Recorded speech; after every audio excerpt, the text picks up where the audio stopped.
예, 언제나처럼 신율의 뉴스 정면 승부. 오늘 하루 중에 정치 뉴스 여러분께 전해드리고 또 함께 생각해보는 뉴스인에 나오신데요. 오늘도 여러분이 너무너무 기다리시고 좋아하시는 YTN의 이우영 아나운서 함께하겠습니다. 안녕하세요. 안녕하십니까, 이우영입니다. 저한테 주말에 뭐 했냐고 좀 물어보세요. 네, 주말에 뭘 하셨나요? 죽었다 살아났습니다. 진짜 감기 독해요. 조심하셔야 됩니다. 근데 어떻게 말에 진심이 안 느껴져요? 그러니까 제가 말을 뱉으면서 조심하셔야 됩니다라고 말을 했는데 생각보다 이미 걸리셔서. 네. 말에 진심이 안 느껴져요.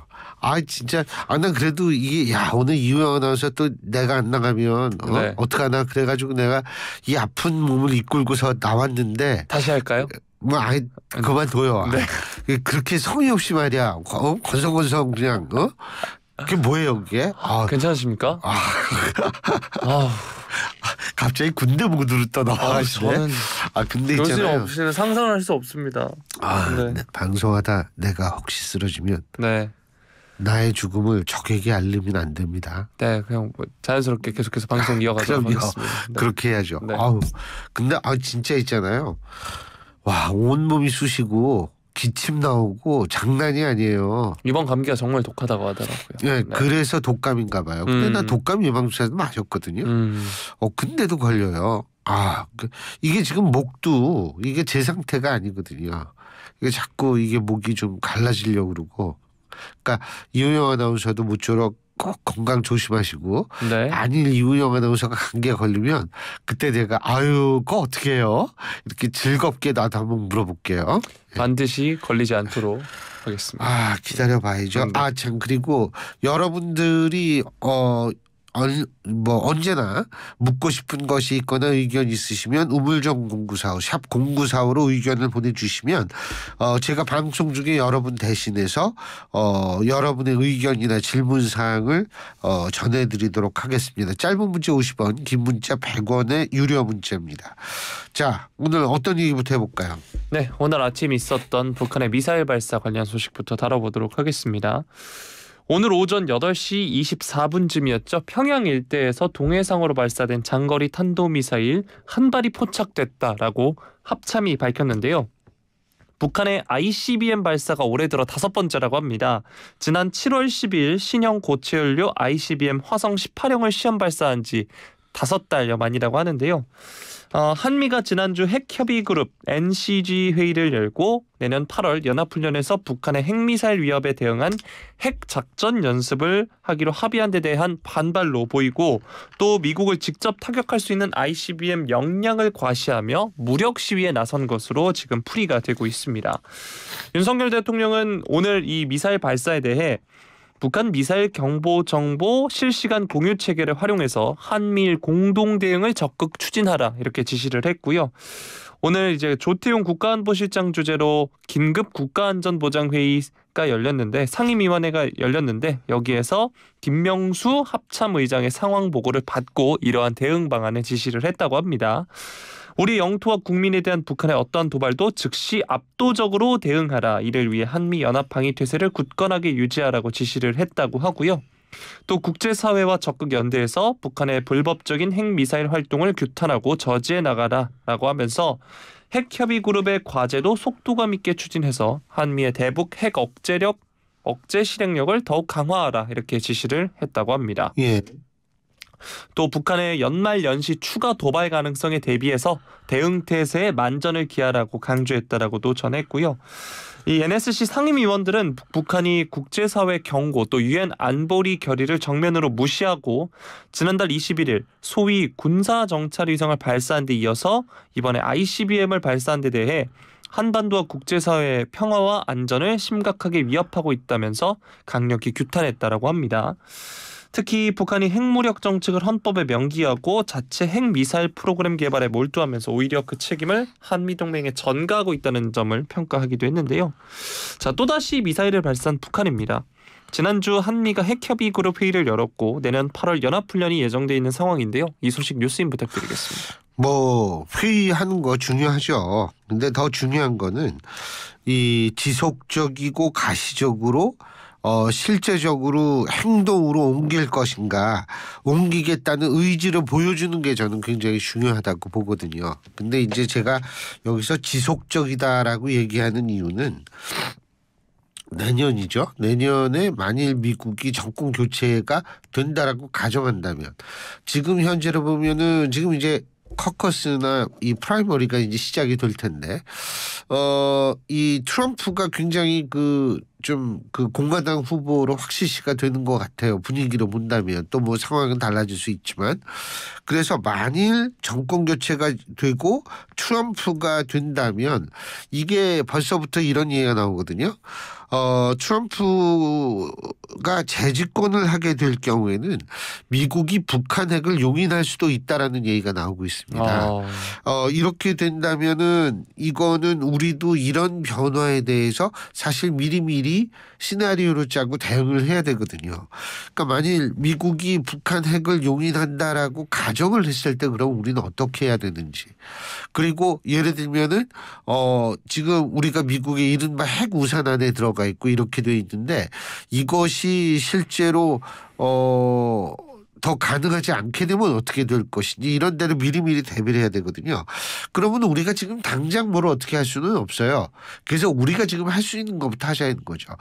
예를 들면은 문재인 정권 때 뭐를 했냐 하면은 그 미사일 사거리 제한을 이걸 풀었거든요. 그거는 굉장히 중요한 포인트예요. 지금 정권은 그럼 뭘 해야 되느냐? 한미 원자력 협정 있죠. 이거부터 재개정을 해야 돼요. 그러니까 원자력 협정을 개정을 하지 않는 상태에서 뭐 우리가 뭐 핵을 갖든 안 갖든 그걸 떠나가지고 일단 일본 해주는데 우리 왜 안 해줘요? 그렇기 때문에 이 원자력 협정 개정부터 저는 시작을 해야 된다 이렇게 생각을 하거든요. 안 그러면 굉장히 이 불안해지는 상황이 초래될 수도 있어요. 그래서 뭐 이 현 정권이 뭐 여러 가지 좋아요. 뭐 열심히 노력하는 것도 알겠는데 우리가 뭐 캠프 데이비드 협정을 통해 가지고 뭐 우리가 어떻게 됐다. 오케이 다 좋습니다. 예? 참 열심히 했어요. 하지만 그거 가지고는 아주 부족하다는 사실을 인지하고 만일의 경우를 대비해 가지고 우리가 어떻게 할 것인가 이 부분을 위해서 한미 원자력 협정 개정부터 좀 추진해야 된다. 그래야만 핵 연료 우리가 지금 원자력 발전소가 많잖아요. 이걸 재처리할 수가 있어요. 재처리하면은 여러 가지 이점이 있거든요. 제가 알기로는 일단 부피가 작아져요. 그래가지고 재처리하면 부피가 작아져가지고 이 좀 더 저장할 수 있는 게 용이해질 뿐만이 아니고 뭐 하여간 우리가 또 뭐 우리의 기술력으로 또 뭐를 혹시 할 수도 있으니까 여러 가지 준비를 좀 해두자. 한미 원자력 협정부터 개정하는 일부터 현 정권 좀 했으면 좋겠어요. 네. 자, 다음 소식 살펴보도록 하겠습니다. 송영길 전 더불어민주당 대표의 구속 전 피의자 신문 영장 심사가 오늘 오전에 시작이 됐는데요. 송 전 대표는 검찰에서는 묵비권을 행사했으나 법원에서는 변호인과 함께 겸손하고 성실 있게 잘 소명하겠다 이렇게 말을 했습니다. 처벌을 모면하려고 캠프 관계자들을 회유하려 한 적 있느냐 이런 질문에 대해선 분명히 말씀드리고 싶은 것은 검찰은 제 주변 100여 명이 넘는 사람을 압수수색하고 그런 과정에서 사람이 죽기도 했다. 강압적 수사를 하는 검찰에 맞서서 피의자로서 정당한 방어권을 행사하는 것이다. 이렇게 말을 했고요. 부의 선거 자금을 받은 게 맞느냐 등의 질문에 대해서는 구체적인 사실에 대해서는 법정에서 말씀드리겠다 답을 했습니다. 자, 불법 정치자금 수수 혐의에 대해서는 본인이 받은 게 아니고 평화와 먹고 사는 문제연구소 공식 후원 계좌로 들어온 금액이고 공식적으로 지출되고 투명하게 보고된 사안이라면서 돈봉투 혐의가 입증이 안 되니 별건으로 수사한 것이다 라고 주장을 했습니다. 법원 앞에서는 송 전 대표의 지지자 또 유튜버 등 수십 명이 모여서 송영길을 연호하거나 혹은 김건희를 구속하라 이런 구호도 외쳤는데요. 검찰 측에서는 250여 쪽 분량의 PPT를 준비를 했다고 합니다. 송 전 대표 측에서도 이제 변호사 등이 참석을 했고요. 양측은 각자 준비한 PPT 자료를 토대로 혐의 소명 및 증거인멸 우려 등 구속 필요성을 놓고 치열한 법정 공방을 벌이고 있는 상황입니다. 이게 지난 13일이었죠. 정치자금법, 정당법 위반, 특정범죄 가중처벌법상 뇌물 등 혐의로 송 전 대표에 대한 구속영장이 청구가 됐는데요. 검찰은 송 전 대표가 민주당 전당대회를 앞둔 2021년 3월부터 4월 국회의원 교부용 돈봉투 20개를 포함해서 총 6,650만 원을 민주당 국회의원 지역본부장들에게 살포하는 과정에 개입한 혐의를 받고 있습니다. 또 2020년 1월부터 2021년 12월까지 외곽 후원 조직인 먹사연을 통해서 7명으로부터 불법 정치자금 총 7억 6,300만 원을 받은 혐의도 받고 있는데요. 검찰은 이 사건을 정당 민주주의와 선거의 불가 매수성, 즉 돈으로 매매할 수 없는 성질을 침해하는 대규모의 금권 선거이자 공익법인을 외곽 조직으로 변제시켜 불법 정치자금 창고로 활용한 정경유착 범행으로 규정하고 있습니다. 반면 송 전 대표는 지금 검찰이 정치적 기획 수사를 하고 맞서고 있는 상황인데요. 구속 여부는 일단 이날 밤 혹은 늦어도 내일 새벽쯤에 결정될 것으로 보이는데요. 지금 보면은 그 돈봉투 사건의 윤관석 의원의 경우에는 조금 전 오후에 전해진 소식에 따르면 검찰이 5년을 구형을 했다는 소식까지 지금 전해지고 있습니다. 자, 지난번 소환 조사 때도 이 관련 소식을 전해드린 바 있는데요. 구속영장이 청구된 송 전 대표 오늘 영장 심사에 출석을 했고 오늘 밤이나 내일 새벽쯤 이 결과가 나올 것으로 보이는데 어떻게 전망하고 계신가요? 글쎄요, 뭐 이 구속이 되느냐 안 되느냐, 예? 여기에 대해서 제가 뭐 전망할 수는 없을 것 같고, 단지 이제 이게 구속이 만일 된다라고 가정을 했을 때 이게 총선에 미칠 영향이 어떻게 되느냐, 우리가 이렇게 생각을 해보면, 물론 이론적으로 따지면 송영길 전 대표 같은 경우에는 지금 무소속입니다. 탈당을 했거든요. 네. 의원이 아니니까 뭐 무소속다지만 탈당을 했거든요. 그래서 민주당 당원이 아님에도 불구하고 민주당 당대표 시절에 당대표 경선, 그러니까 당대표가 되기 위한 경선 시절에 나타난 문제죠. 그렇기 때문에 이것이 이제 뭐 민주당에 긍정적인 영향을 미치진 않겠죠. 네. 단지 우리가 생각할 수 있는 건 지금 송영길 신당 얘기가 자꾸 나왔고, 송영길 신당 얘기 나오면서 뭐냐면 송영길 전 대표가 내가 이제 뭐 비례 정당 해가지고 의석 확보한 다음에 내가 다시 이 민주당에 내가 다시 들어갈 수 있다, 뭐 이런 식으로 얘기를 해서 또 다른 위성정당 논란이 약간 있었지만, 민주당의 입장에서 볼 때 최소한 이제 그런 얘기는 들어갈 수 있다, 이런 측면은 뭐 부정적이진 않겠죠. 하지만 전반적으로 봤을 때에는 전 대표가 만일 구속된다라고 가정할 때, 구속이 됐다라고 했을 때에는 현 대표, 다시 말해서 이재명 대표와 더불어서 이게 사법 리스크가 이중으로 지금 벌어지게 되는 거거든요. 네. 이거는 총선에 그다지 긍정적인 영향을 미치지 못할 것은 확실해 보입니다. 예. 네. 자, 이번에는 국민의힘 소식 한번 다뤄보도록 하겠습니다. 국민의힘 비상대책위원장 인선을 두고 친윤 주류 쪽에서 한동훈 비대위원장 대세론을 띄우고 있는 상황인데요. 오늘 오후에 이제 의원과 당협위원장 연석회의가 열렸는데 비대위원장 인선 분수령이 될 예정입니다. 윤지욱 원내대표 겸 당대표 권한대행이 여기서 의견을 듣고 인선 방향을 전하겠다, 이런 입장을 갖고 있는데, 일단 친윤 인사들은 한 장관이 비대위원장을 맡아야 한다 메시지를 잇따라 발신하고 있습니다. 일단 한 장관의 강점이 여의도 정치에 얽매이지 않은 파격, 또 대중적 인지도, 대야 투쟁력, 그리고 윤 대통령과 신뢰관계, 이런 걸 바탕으로 한 당전관계 개선 능력이 꼽히고 있는데요. 장해찬 청년 최고위원의 경우에는 기존의 여의도 문법이나 정치 관습대로 비대위원장이 세워지면 이 천금 같은 기회를 살리지 못할 거다. 당원과 국민들이 원하는 대로 파격적인 변화를 선택해야만 전화위복이 된다라고 YTN 라디오 뉴스킹 박지훈입니다에서 말을 했고요. 김웅 의원이 지난 15일에 의총에서 대통령 아바타로는 총선 치를 수 없다, 김정은 딸 김주의 새 영도자 추대와 같다, 이렇게 비판을 한 것에 대해 장 최고위원이 기본적으로 참 싸가지가 없다, 이렇게 직격을 하기도 했습니다. 김병민 최고위원의 경우에는 한 장관은 저보다 훨씬 더 대통령을 잘 알고 있는 인사다, 이렇게 이야기하면서 비대위원장으로 오면 대통령과의 신뢰를 바탕으로 더 주도적이고 적극적인 메시지를 낼 것이다, 강조를 했습니다. 이런 가운데 비주류를 중심으로 한동훈 비토론도 나오고 있는 상황인데요. 일단 정치 경험 부족, 검사 출신 이미지, 윤 대통령 측근이기에 예상되는 직언의 어려움 이런 것들이 약점으로 꼽히고 있습니다. 게다가 유력 대권 주자인 한 장관이 지금 비대위원장을 맡아서 흠집이 나는 것은 바람직하지 않다는 의견도 나왔는데요. 이용호 의원이 SBS 라디오에서 비대위원장까지 검사 출신을 모셔오는 부분은 선거 프레임으로 좋지 않다라고 하면서 김한길 국민통합위원장의 비대위원장 인선도 괜찮을 것이다 이런 주장을 내놨고요. 최재형 의원은 MBC 라디오에서 검사 동일체 원칙에 익숙했던 분들이 과연 대통령의 직언을 어떻게 할 수 있을까라고 이야기를 했습니다. 성일종 의원의 경우에는 이렇게 좋은 자원이 너무 일찍 등판해서 야당의 집중적인 공격을 받으면 상처가 날 수도 있기 때문에 정치적으로 여러 판단을 해볼 필요가 있다 이렇게 말을 했습니다.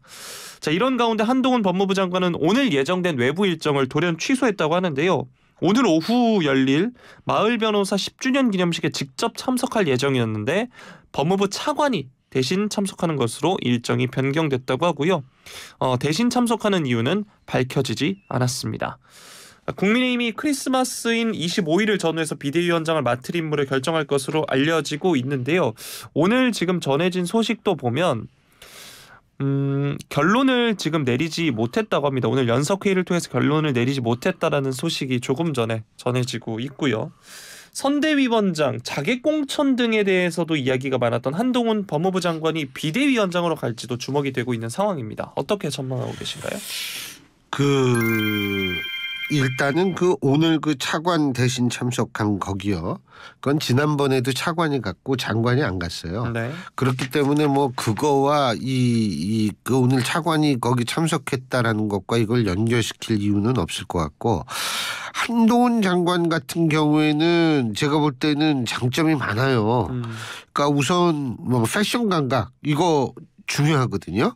일각에서 정치하고 패션하고 뭔 상관이냐 이렇게 생각할 수도 있지만 그렇지 않습니다. 지금 시대에는 시각적 요소가 정치에서 굉장히 중요한 역할을 하기 때문에 이 패션 감각의 탁월함은 특히 젊은 세대 유권자들에게 상당히 어필할 수가 있어요.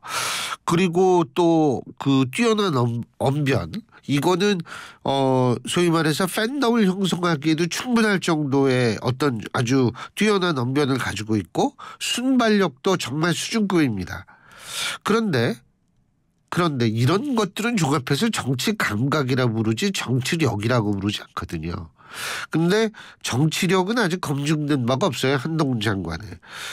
정치력이라는 거는 사실 정치적 경륜하고도 직결이 되는 거죠. 그러니까 논리력이나 순발력만으로는 정치력이 있다라고 얘기할 수가 없다는 거죠. 그래서 근데 이제 비대위원장 자리는 어떤 자리냐면 정치 감각을 가지고 하는 게 아니에요. 정치 감각은 선대위원장 같은 경우에는 아주 잘 먹힐 겁니다. 근데 정치력이 발휘돼야 할 자리가 바로 비대위원장인데 이렇게 되면은 사실 정치력 글쎄요. 이게 검증되지도 않고 정치 경력도 거의 없는데 비대위원장을 하면 이 달고 다른 정치 고수들한테 휘둘릴 가능성이 높고 이렇게 되면 한 장관의 이미지만 해치는 결과가 초래돼서 어떤 정말 장래가 촉망되는 정치인 한 명의 미래를 어둡게 만들 수도 있다라는 생각이 들어요. 그렇기 때문에 저는 한 장관은 선대위원장 같은 대외적 이미지가 굉장히 중요한 이러한 직책을 맡고 비대위원장은 정치판에서 어느 정도 경륜을 쌓은 인물. 예를 들자면 김무성 왜 자꾸 김한길 전 민주당 대표회의가 나오는지 모르겠습니다만 김무성 전 대표라든지 나경원 전 원내대표라든지 권영세 전 장관이라든지 원희룡 장관과 같이 쟁쟁한 인물들이 많거든요. 당에 대해서 잘 알고 사실은 이런 분들이 비대위원장 하는 게 맞다라고 생각을 하고요.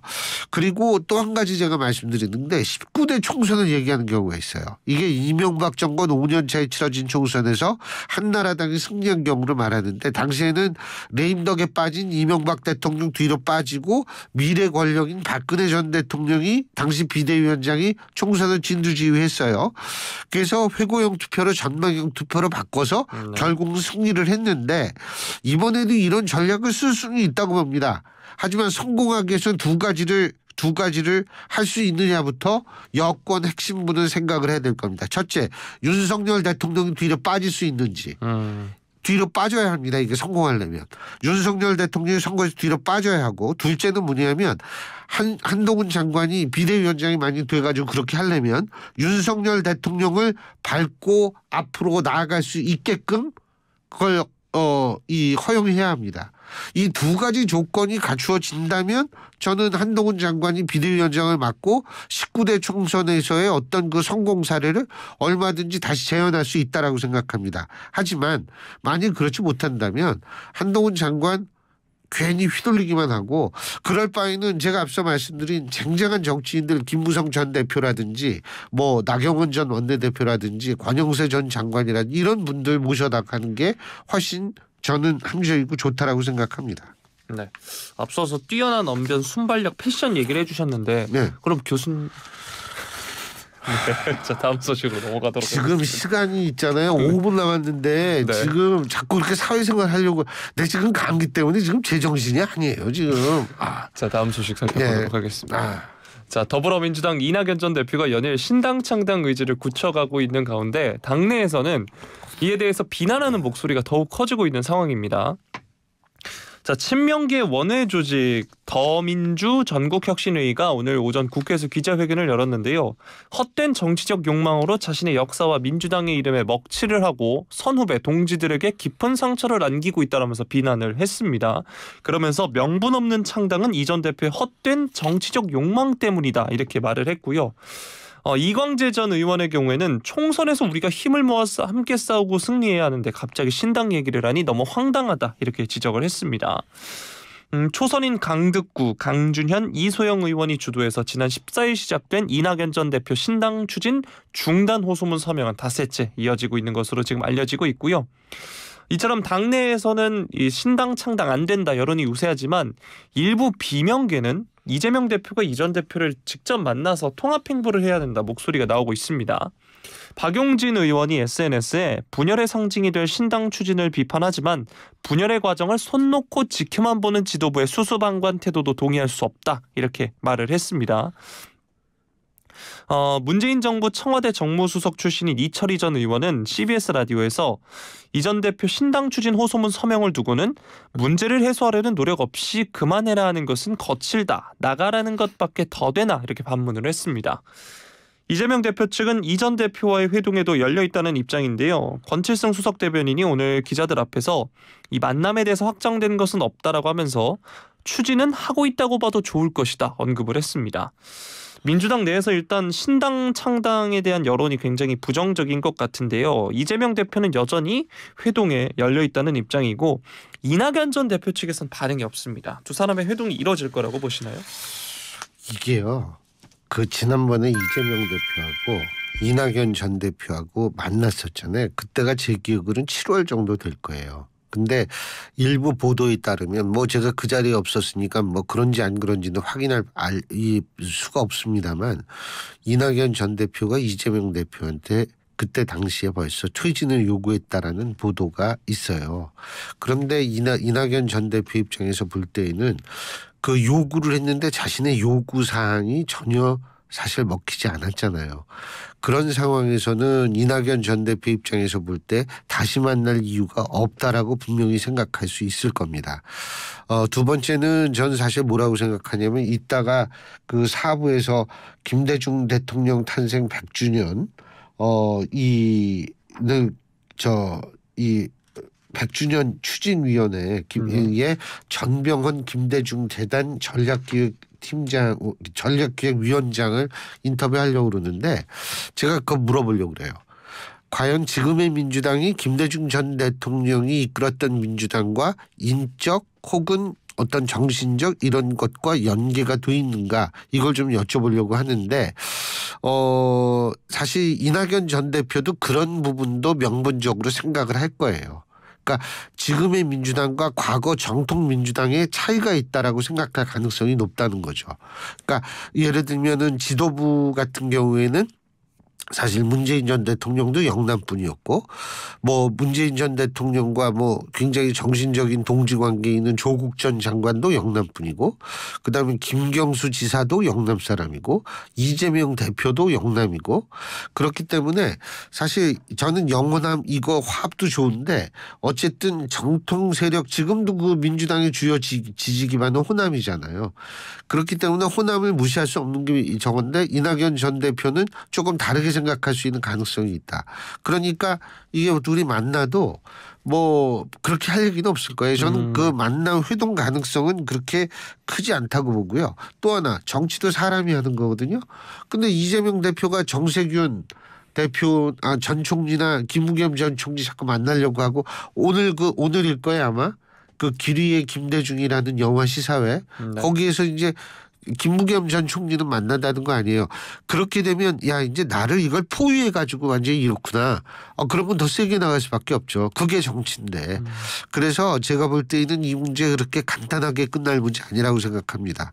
자 여기까지 하죠. 아까 네. 그 말실수를 해가지고요. 저한테 아주 건성으로 걱정하는 짓 해가지고 척해가지고 그거를 수습하려고 또 갑자기 사회생활을 했던 우리 이유영 그렇지 아나운서. 않습니다. 예, 오늘 수고 많이 했어요. 사회생활까지 하느라고. 여기까지 하죠. 고맙습니다. 고생하셨습니다. 감사합니다. 예, 지금까지 YTN의 이유영 아나운서였습니다.